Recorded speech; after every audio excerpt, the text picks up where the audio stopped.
Roe and Roper.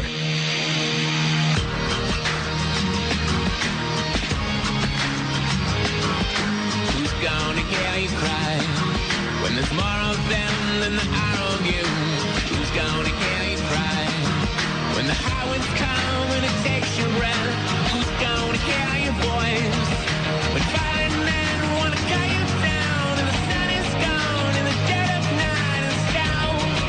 Who's gonna hear you cry?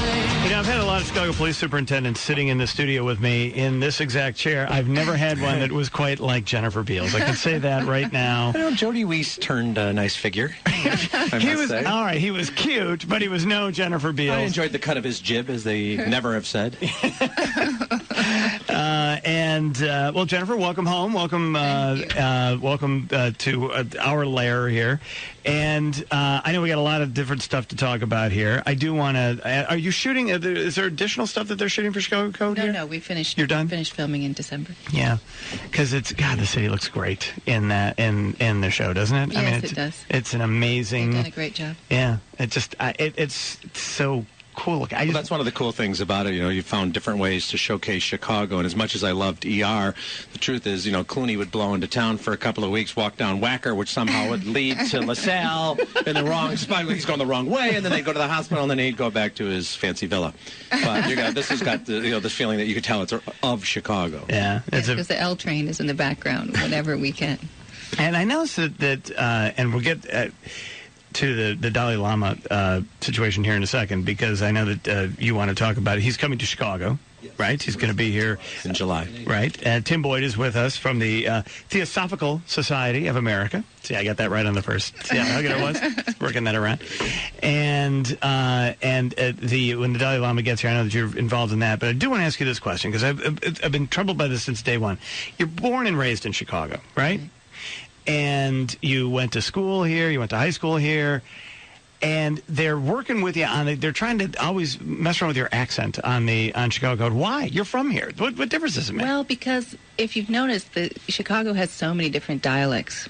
Yeah. And so the further west I go, I think the more realistic it is in terms of playing a... I mean, the further west, you physically have gone in your life? No, in the city, to the west side. Oh, so it's a west side? It's, really? I spent a lot of time with the cops and with the Teamsters, and I think that explains a little something right there. That's what they were after. Ah, it's very interesting. I thought this is fine. I don't know. I just need to do that.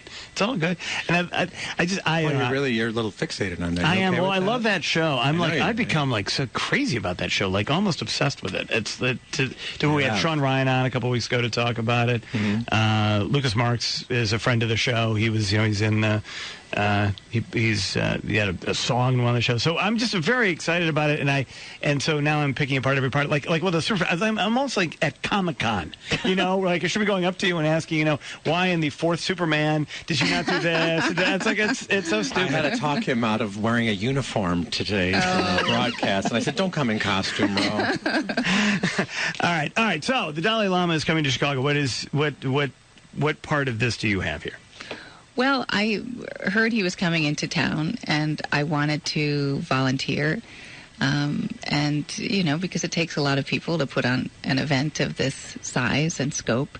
And I thought I would be, stuffing envelopes or sharpening pencils, and they asked me to be a spokesperson. I had heard the Dalai Lama speak, I think about 10 years ago now in Los Angeles. And I was so moved by his presence and his ability to speak to really, truly complex issues with such simple language and humor that I just was very moved by him. He's, how much time have you spent with him? Have you spent time with him personally yet? No, but he makes you feel like you've spent time with him personally, even though there are hundreds of other people in the room. He's like it's like a human teddy bear in some respects. you come up close to him and he laughs. He's like, he's got this. It's weird. It's interesting to watch him, because he's like, I think that's his greatest. His greatest trait is that he comes at you so non-confrontationally in every way, shape, or form. Well, there's this inner peace, and when you're around it, you just feel like, how can I achieve even a small percentage of that? How do I get to that place? But when you understand the story of the Lama, as they like to say, then you get the sense that, yeah, he's going to have some inner peace because he's just part of, you got the whole, incarnation component to it. So he's on this continuum, and he's completely convinced that this is part of the continuum. He doesn't have anything to worry about. He is sold in already. What is he got? He's just spending some time. He's like on a great vacation, is basically what he's like when he's on Earth. The only better guaranteed legacy is being one of Will Smith's kids, actually. I think, those are the two, I think, who have achieved total consciousness. You think that's it? And, you seem to be a little bit overly... Now, you're obsessed with that notion, aren't you? The kids just keep showing up in the movies. They do a worldwide search, and they show up in I those worry movies. about children who have everything handed to them at a young age. Yeah, I think those kids are going to be just fine. That kid's great at karate. All right, so what are the events that are going to be happening here?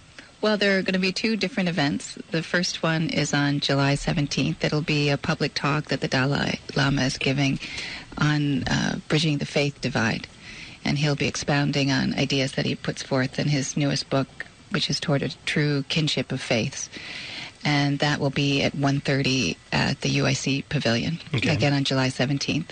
And then on July 18th, he's going to be... speaking at the Harris Theater in Millennium Park. Millennium Park. And is that's that... going to be a panel discussion, actually, that time. So it's going to be 3 other religious leaders in panel discussion with him.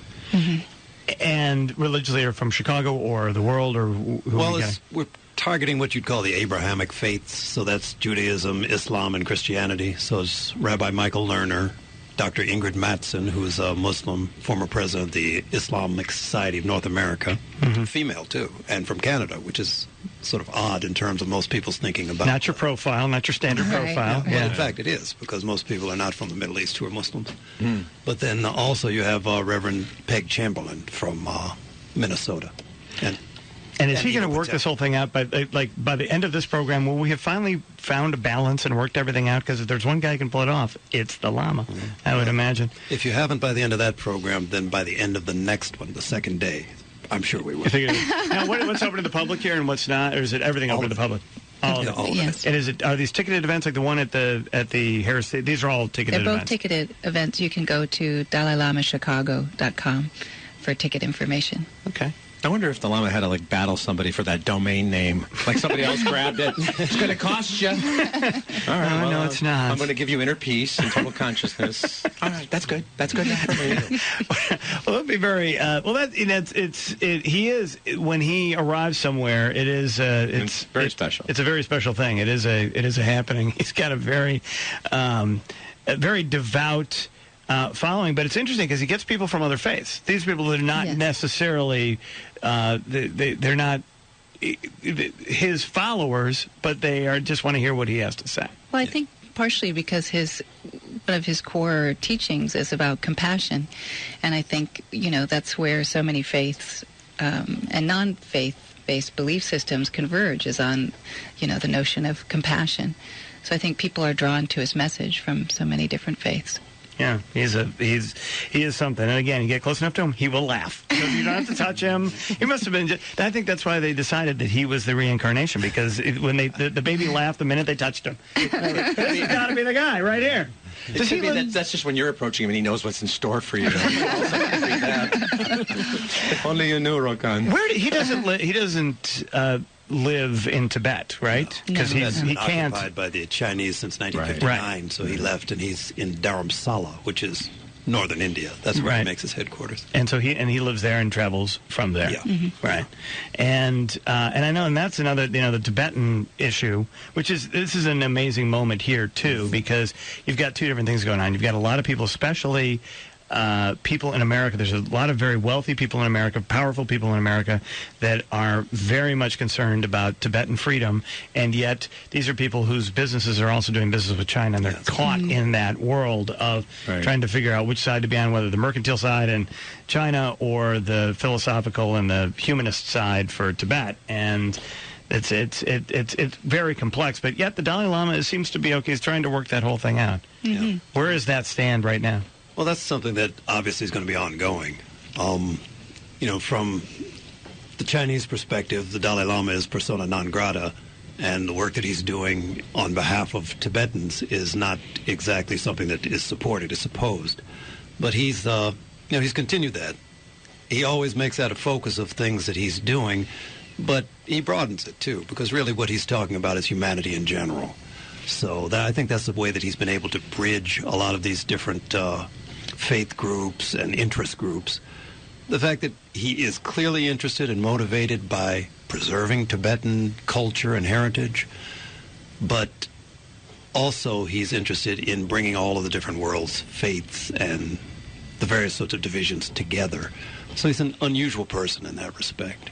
Yes, he is. And he laughs. And he laughs. You literally within about 15 inches of him. Whoa! Just look out. The guy's like that. All right. So what? All right. So it's the website again. DalaiLamaChicago.com. DalaiLamaChicago.com. July 17th, July 18th, and unlike the Charlie Sheen show, they will not be selling any winning mugs or T-shirts. But do they sell And anything? if they introduce any goddesses, they might actually be goddesses. It's very different, my friend. It will have we'll have to go to this because we went to Charlie Sheen. It's a very different feel.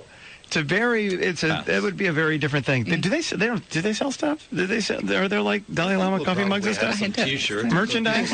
Yeah, but I think it's probably going toward a little bit better cause. I'm sure it is. I'm just wondering. I mean, if you're like on tour with the Dalai Lama, who brings the merch? That's what I want to know. How does that happen? Get a piece of that, maybe. Right? Yeah, and how do they do? And everything's orange, because it's all got to be sort of color coded. I don't think it'll be made in China. Yeah, my sense is it's probably not. Unlike Trump's merchandise. Right, that's exactly right. I should mention, though, that all of the proceeds, whatever there are from this event, will go to the Tibet Fund, which helps Tibetan refugees worldwide. Right, and there's a lot of them in Northeast India at this Nepal. point. In Nepal, right? Yeah.